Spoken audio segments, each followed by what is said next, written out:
देखें, हमारे लोग तो अब ये कहते हैं कि पीओजेके में रहने से या गिलगित बल्तिस्तान में रहने से बेहतर है कि हम जहन्नुम में चले जाएं। शायद जहन्नुम यहां से बेहतर हो।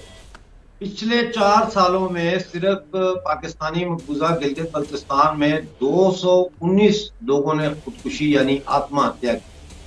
हमारे पास कोई फोरेंसिक लैब नहीं है, लिहाजा हम ये पता नहीं कर सकते कि ये टारगेट किलिंग थी ह्यूमन राइट एक्टिविस्ट की या वाकई में ये खुदकुशियां।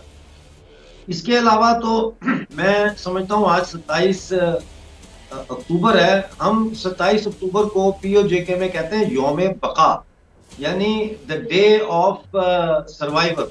और वो इसलिए कहते हैं कि आज के दिन श्रीनगर में भारतीय सेना उतरी थी और उसके बाद इनको पछाड़ते हुए पाकिस्तान आर्मी को और कबायलियों को वो दूर ले गए। और फिर अचानक जो है नेहरू साहब ने फैसला किया कि फौजें आगे मीरपुर, भिंबर और कोटली और बाग और मुजफ्फराबाद ना भेजी जाए।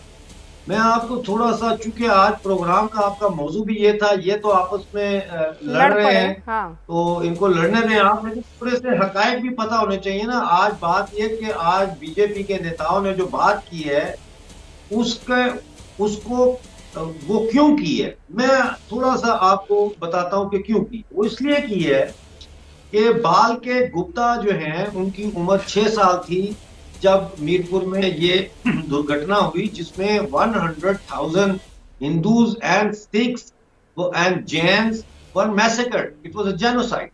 It started on the 25th of November। और ये नहीं है कि ये अचानक जेनोसाइड शुरू हो गया। मैं आपको बताऊं कि जो प्राइम मिनिस्टर थे उस वक्त रियासत जम्मू कश्मीर के, एमसी महाजन, जी। वो अपने मेंबर ऑफ लेजिस्लेटिव असेंबली को लेके 13 नवंबर को दिल्ली पहुंचे हैं नेहरू को मिलने के लिए। और नेहरू ने इनकार कर दिया मिलने के लिए उस डेलीगेशन को, सिर्फ महाजन को मिले। और प्राइम मिनिस्टर महाजन उनके पांव पड़ गया। उसने कहा प्लीज आप हमें बचाएं, यहाँ हिंदुओं का कत्लेआम होगा, आप बचाएं। नेहरू ने कोई फौज वहां नहीं भेजी। 15 नवंबर को नेहरू साहब कश्मीर जाते हुए जम्मू एयरपोर्ट पर पहुंचते हैं तो हजारों की तादाद में जमवाल जो है वहां इकट्ठे होते हैं। लेकिन नेहरू उनसे मिलने से इनकार कर देते हैं और सीधा कश्मीर फ्लाई कर जाते हैं। 23 नवंबर को जो है वो वापस जब आते हैं, सॉरी 24 नवंबर वो वापस आते हैं, तो उस वक्त पंडित डोगरा और प्रोफेसर मधोक ये पंडित नेहरू को एयरपोर्ट पर मिलते हैं और उनको कहते हैं कि मीरपुर में हालात बहुत खराब है। 24 नवंबर को 1947। और नेहरू को गुस्सा आ जाता है और नेहरू उनको गालियां देता है और कहता है जाओ शेख अब्दुल्ला से जाके पूछो, ये इतिहास में लिखा हुआ है। और 25 नवंबर को जो है वो मीरपुर फॉल हो जाता है, जिसके नतीजे में आज के तारीख का तैमूर लंग से भी बड़ा 1358 में तैमूर लंग के जेनोसाइड जो हिंदुओं का किया था उससे भी बड़ा जेनोसाइड जो है वो मीरपुर में होता है। इसका जवाब कौन देगा? क्यों नेहरू साहब ने एक जीतती हुई फौज को रोकने का हुक्म दिया और बाकी का जो इलाका है उसको आजाद नहीं कराया? और आज 75 साल होने के बाद अगर आज बीजेपी, मैं तो बीजेपी का मेंबर नहीं हूं, लेकिन आज अगर बीजेपी का इलेक्टेड पार्लियामेंट का प्राइम मिनिस्टर हमारे लिए आवाज उठाता है तो कांग्रेस के पेट में मरोड़ क्यों उठता है?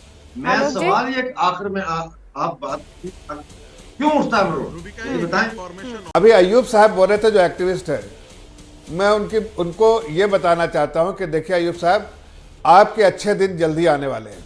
इसलिए कि हमारी सरकार ये पहले जो पास हुआ है हमारी पार्लियामेंट से उसको अमली जामा पहनाने का काम हमारी सरकार जल्दी करेगी। पीओके का जो हमारा सपना है कि उसको हमें वापस लेना है वो जल्दी साकार होने जा रहा है।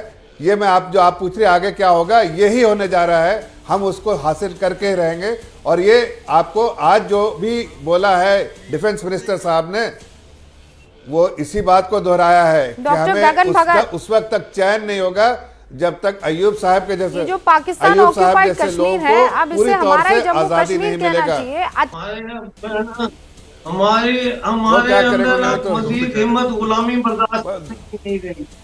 हमारी आवाम मर रही है, हर रोज मर अरे रही है। आप तो हमारे यहाँ नहीं है, लोग एक्सीडेंट्स में डेली मरते हैं, खानदान मर जाते हैं। दूल्हा दुल्हन शादी से आ रहे हैं, विद फैमिली खाई में गिर जाते हैं, मर रहे हैं। हमारे लोगों के पास पीने का पानी नहीं है, हमारे लोगों के पास खाने को रोटी नहीं है, हमारे अस्पतालों में दवाइयां नहीं है। सांप और कुत्ते काट ले तो वैक्सीन नहीं है, जॉब्स नहीं है, 40 लाख लोग हैं, हम कौन सा कोई 40 करोड़ है। मेरी आवाम अब मजीद इंतजार नहीं कर सकती, हम रोज की बुनियाद पे मर रहे हैं, हमें बचाया जाए। देखिए, ऐसे हिम्मत ना हारिए अमजद साहब, पूरा हिंदुस्तान इस वक्त आपको देख रहा है। नहीं, मैं हिम्मत हारने वाला नहीं अमजद हूं, साहब, लेकिन जुल्म इतना शुक्रिया है, इस मैं बात अपने का। लोगों का नहीं, अपनी आवाम को मैं तो शुरुआत भी नहीं कर सकती ना सोचने की, अमजद साहब कि आप लोगों पर क्या बीतती है।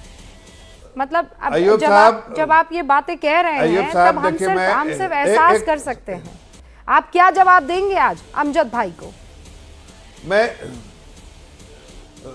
अमजद साहब को मैं ये जवाब दूंगा कि देखिए, अगर कहते हैं ना कि पुराने इतिहास को देखिए खंगाल के कि पिछली की जो सरकारें थी उन्होंने तो सिर्फ आपने बोला और कुछ किया नहीं, करनी और कतनी में फर्क था। हमने जो कहा है वो कर रहे हैं। हमने अगर आपसे कहा है कि हम पीओके को खाली कराएंगे, वो उसको भारत का अंग है, उसको साथ मिलाएंगे, तो ये मैं करके हमारी सरकार करके दिखाएगी।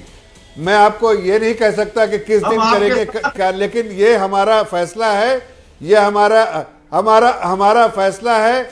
हमने इसको पब्लिकली अनाउंस किया है और जिस चीज को हमने पब्लिकली अनाउंस किया है उसको अचीव किया है। आप जरा देखिए, पिछले 8 सालों में हमने जो बातें कही वो नहीं की है। इसलिए मैं आपको आश्वासन दिलाना चाहता हूं, इत्मीनान करना चाहता हूं कि आपकी तकलीफें जो हैं पूरा देश देख रहा है और आप हमारे भाई हैं, हम आपको इंडियंस मानते हैं। आप बिल्कुल ये गलत फहमी में मत रहिएगा कि हम आपको पाकिस्तानी मानते हैं। आप हिंदुस्तानी हैं, हिंदुस्तानी थे, हिंदुस्तानी रहेंगे। और आप जिस तरह से अभी आप एक जेल खाना में बंद, उस जेल से छुड़ा के लाने का काम हम करेंगे, हमारी सरकार करेगी। जाता हूं। आपको शुक्र करना चाहिए कि जहां अमजद भाई है उस वक्त आप नहीं हैं। वो उनका जो रोना बिलखना है और आपकी यहाँ पर ये जो मुस्कुराहट है, इसमें जमीन आसमान का अंतर है। समझ पा रहे हैं आप?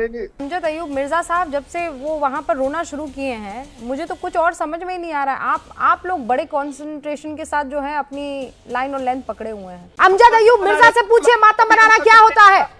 एक बच्ची रात को सो नहीं पाती है, खुली आंखों से सोती है। मैं पाकिस्तान ऑक्युपाइड कश्मीर की बात कर रही हूं। कब उसके भाई को उठा ले जाएंगे पता नहीं, कब उसकी मां के साथ रेप कर लेंगे पता नहीं। वहां पर सांप बिच्छू अस्पतालों में घूम रहे हैं, एक इंजेक्शन, एक सिरिंज नहीं मिल रही है, पीने का पानी नहीं है। गुजरात इलेक्शन का और आप यहाँ पर बैठकर बोल रहे हैं हम मातम बना रहे हैं। आप मातम बना रहे हैं यहाँ पर, इसे मातम बनाना कहते हैं। जाएगा मातम हमारा, हम यहाँ मर रहे हैं, हम यहाँ कहाँ मर रहे हैं आप? मुझे ये बताइए। जो चाहते हैं बोल पाते हैं, जो सोचते हैं वो कह पाते हैं, और कह रहे हैं मातम बनाते हैं। अरे आप ना शुक्र हैं, ना शुक्र हैं, थैंकलेस है आप लोग। आपको डेमोक्रेसी का मजाक बनाना सिखाया गया है। कुछ नहीं करूंगी आज मैं, ये फोटो खींचकर आपके पास भेजूंगी। पत्रकार साहब, आप अहमद अयूब मिर्जा साहब की बातों को सुनकर, लूप में सुनकर बताइएगा और सोचिएगा कि आप कहां पर हैं और असल जहन्नुम कहां पर है। और यकीन मानिए, ये जहन्नुम जो इस वक्त जहां पर अमजद अयूब मिर्जा बैठे हुए हैं, वो जल्दी हिंदुस्तान का हिस्सा बनेगा।